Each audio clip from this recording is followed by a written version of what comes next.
Beatles es una banda que a lo largo de su carrera de 10 años juntos no hizo más que cosechar éxito tras éxito. No se estancaron, innovaron, y eso fue la clave. Desde que su manager les dijo que dejaran los atuendos de piel y se pusieran ternos, hasta dejar las composiciones de amor simple para tocar música más experimental, ellos fueron un constante cambio y nos hicieron regañadiente al explorar nuevos niveles. Todo esto en cada año de la década del 60.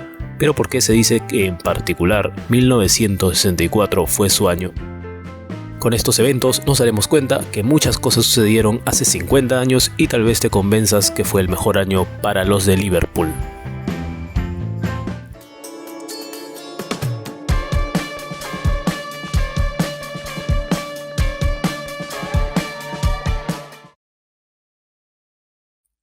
Si hubo un año en particular en el que el impacto global de los Beatles ya no se pudo negar, quizás fue 1964. Fue durante este año que los Fab Four lograron un cúmulo de hazañas que los llevaron de ser los favoritos de Liverpool a superestrellas internacionales.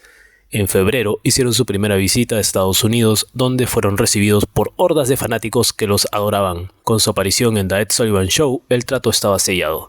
El mundo estaba obsesionado con la banda y la Beatlemanía entró en pleno.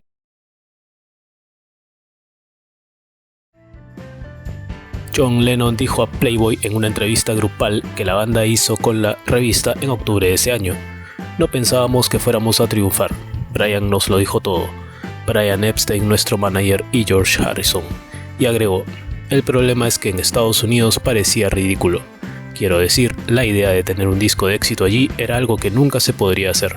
Eso era lo que yo pensaba de todos modos. Pero luego me di cuenta de que es igual que aquí, que los chicos de todas partes buscan lo mismo".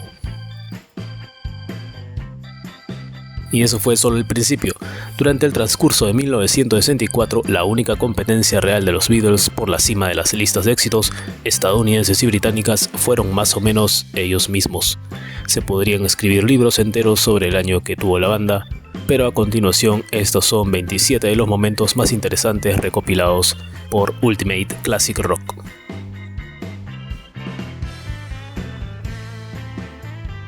Tanto Please Please Me como From Me to You habían salido por primera vez a principios de 1963, pero el éxito en las listas fue dispar.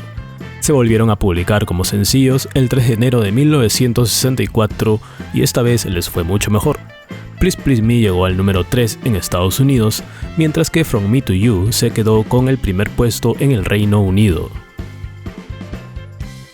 Es prudente recordar que el mercado norteamericano tuvo sus propias ediciones de lanzamientos de álbumes de los Beatles, a diferencia del mercado inglés. El 10 de enero se lanzó el primer álbum de los de Liverpool en los Estados Unidos, titulado Introducing the Beatles, presentando a los Beatles, a través de BJ Records, un sello con sede en Chicago y una de las primeras compañías discográficas de propiedad afroamericana. Introducing the Beatles había sido originalmente programado para un lanzamiento en julio de 1963, pero esos planes fueron desechados. Sin embargo, al final todo salió bien, ya que el álbum llegó al número 2 en Estados Unidos y cuando los derechos de BJ sobre la música de los Fab Four expiraron en octubre de 1964, ya habían vendido 1,3 millones de copias. Exactamente 10 días después del lanzamiento de Introducing the Beatles, salió Meet the Beatles, con fotografía de portada de Robert Freeman. Este fue su segundo LP que salió a la venta en Estados Unidos, pero el primero que lo hizo en Capitol Records. Aproximadamente un mes después alcanzó el primer puesto en el país y se mantuvo allí durante 11 semanas. El 22 de noviembre de 1963, el presidente John F. Kennedy fue asesinado a tiros en Dallas, Texas. Exactamente una semana después, los Beatles lanzaron I Want to Hold Your Hand, y el 1 de febrero de 1964 llegó al primer puesto, su primer número 1 en Estados Unidos, y se mantuvo allí durante 7 semanas, para muchos levantando los ánimos de la gente.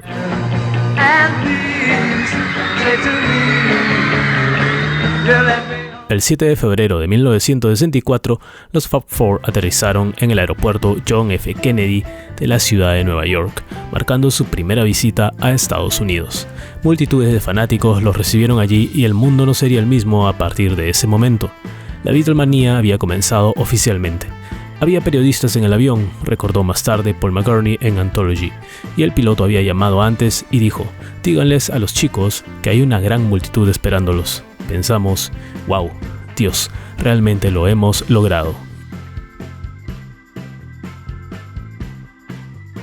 2 días después de aterrizar en la ciudad de Nueva York, los Beatles aparecieron en The Ed Sullivan Show, el programa musical por excelencia donde se debía estar. Esto puso a la banda en el centro de atención. Se estima que 73 millones de personas vieron el programa. Además, sirvió como un momento crucial para docenas de músicos norteamericanos que eventualmente perseguirían la fama y el éxito por su cuenta. Tom Petty dijo: culturalmente cambió todo en Estados Unidos y probablemente en el mundo. La influencia en cada parte de nuestras vidas fue enorme, desde cuestiones sociales hasta cuestiones de moda y cuestiones musicales. A partir de ese momento, los Beatles fueron la estrella del norte para mí y mi generación.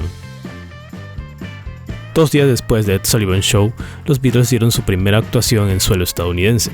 Tuvo lugar en el Washington Coliseum ante un público de poco más de 8,000 personas, que no les importó la fuerte nevada.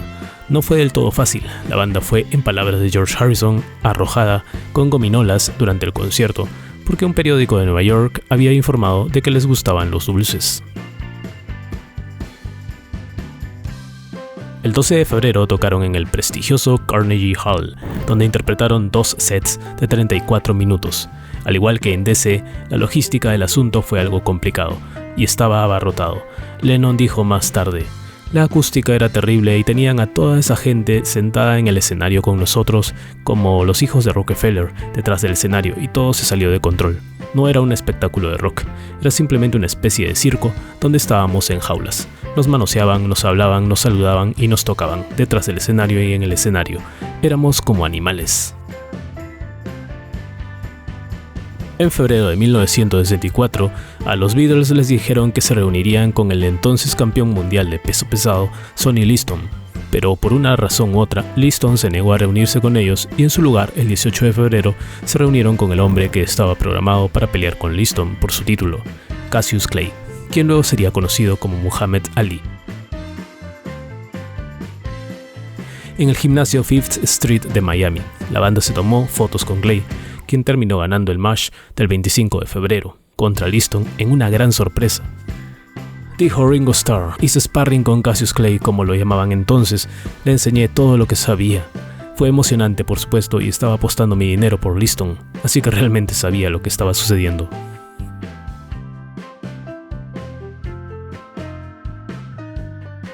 En algún momento, John Lennon le mostró algunos de sus poemas y dibujos a un periodista llamado Michael Brown, quien luego se los mostró a Tom Maschler, de la editorial Jonathan Cape.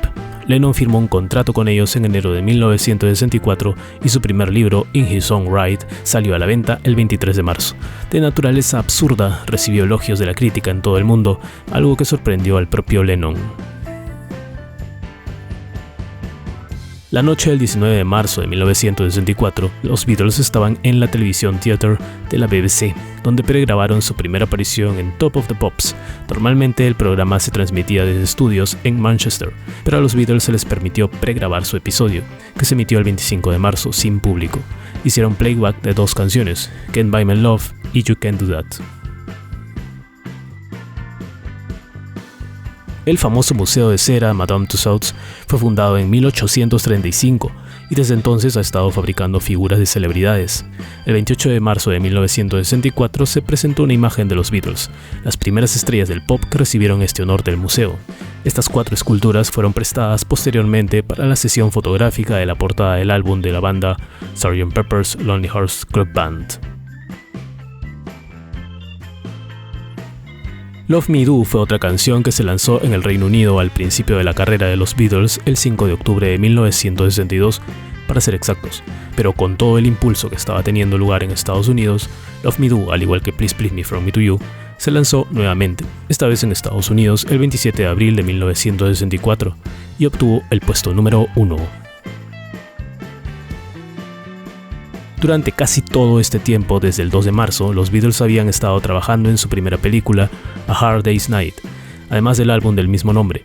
Como la Beatlemanía seguía en plena efervescencia, United Artists decidió aprovechar todo el impulso y lanzar de forma apresurada el álbum de la banda sonora el 26 de junio.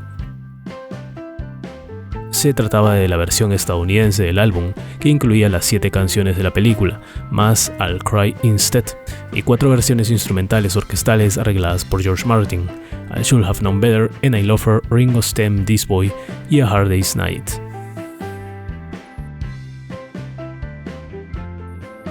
Poco más de una semana después de que el álbum de la banda sonora llegara a los Estados Unidos, la película Hard Day's Night hizo su debut mundial triunfal en el Pabellón de Londres. Personas famosas asistieron a la proyección y unos 12.000 fanáticos se agolparon en el cercano Piccadilly Circus con la esperanza de ver a los chicos. Pensamos que simplemente apareceríamos en nuestra limusina, dijo Paul McCartney, pero no pudo pasar por toda la gente. 4 días después del estreno de la película en Londres, el álbum A Hard Day's Night se lanzó en el Reino Unido el 10 de julio de 1964.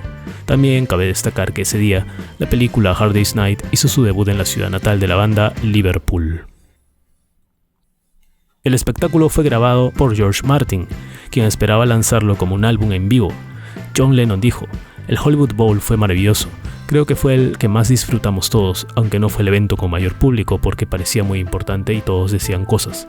Nos subimos, era un escenario enorme y fue genial. Se nos podía escuchar en un lugar como el Hollywood Bowl, aunque la multitud era salvaje. Buena acústica".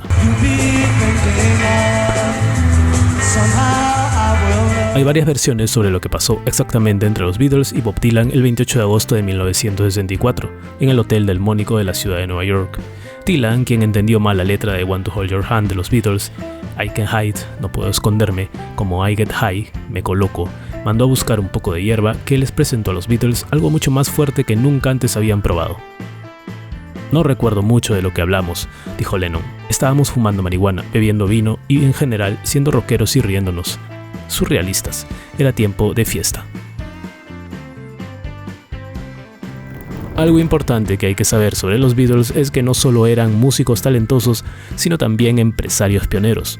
Un ejemplo de ello ocurrió el 11 de septiembre de 1964, cuando George Harrison compró una empresa inactiva llamada Monk York Ltd., que tan solo unos meses después convirtió en su propia editorial musical, Harrison's Ltd. El 2 de julio de 1964, el presidente Lyndon Johnson firmó la Ley de Derechos Civiles, que prohibía la segregación racial en los espacios públicos. Sin embargo, pasaría mucho más de un día antes de que los estados de todo Estados Unidos cumplieran plenamente la nueva norma. Incluso en Florida, donde los Beatles se enteraron de antemano de que su concierto del 11 de septiembre en Jacksonville iba a ser segregado. 5 días antes del concierto emitieron una declaración: "No actuaremos a menos que se permita a los negros sentarse en cualquier lugar". De este modo el espectáculo se integró y los Beatles mantuvieron esta misma política durante toda su carrera.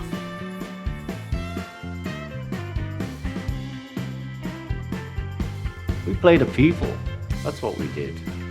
We didn't play. En 1964, la revista Playboy no estaba todavía en la cima de su popularidad, pero se estaba abriendo camino poco a poco, abordando a menudo cuestiones que entonces se consideraban controvertidas, como los derechos de los homosexuales y de las mujeres. El 28 de octubre, los 4 Beatles dieron una entrevista grupal a la publicación que resultó arrojar luz sobre algunas de sus opiniones sobre la raza, la religión, la política y el sexo. ¿Qué haríamos nosotros con el Palacio de Buckingham? La realeza es estúpida, dijo George Harrison. Probablemente parezcamos antirreligiosos porque ninguno de nosotros cree en Dios, añadió Paul McCartney, y así por el estilo. 4 días antes de su lanzamiento en el Reino Unido, los sencillos I Feel Fine y She's a Woman salieron en los Estados Unidos el 23 de noviembre de 1964. El primero encabezó las listas de éxitos en ambos países, y en el Reino Unido se convirtió en el 5º sencillo más vendido de los años 60.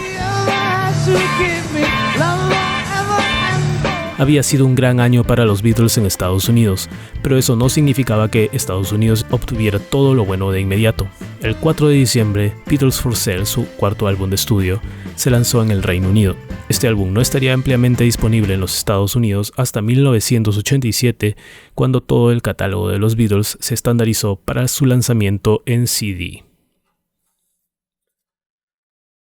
Y ahora, ¿estás convencido que 1964 fue el mejor año de los Beatles o aún tienes dudas? Esa es la información por el día de hoy y será hasta una próxima entrega. Gracias y chao.